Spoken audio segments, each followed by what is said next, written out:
فلما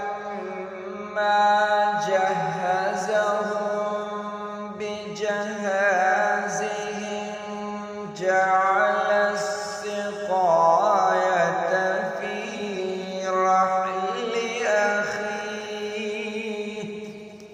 ما شاء الله. جعل السقاية في رحل أخيه ثم أذن مؤذن أيتها العير إنكم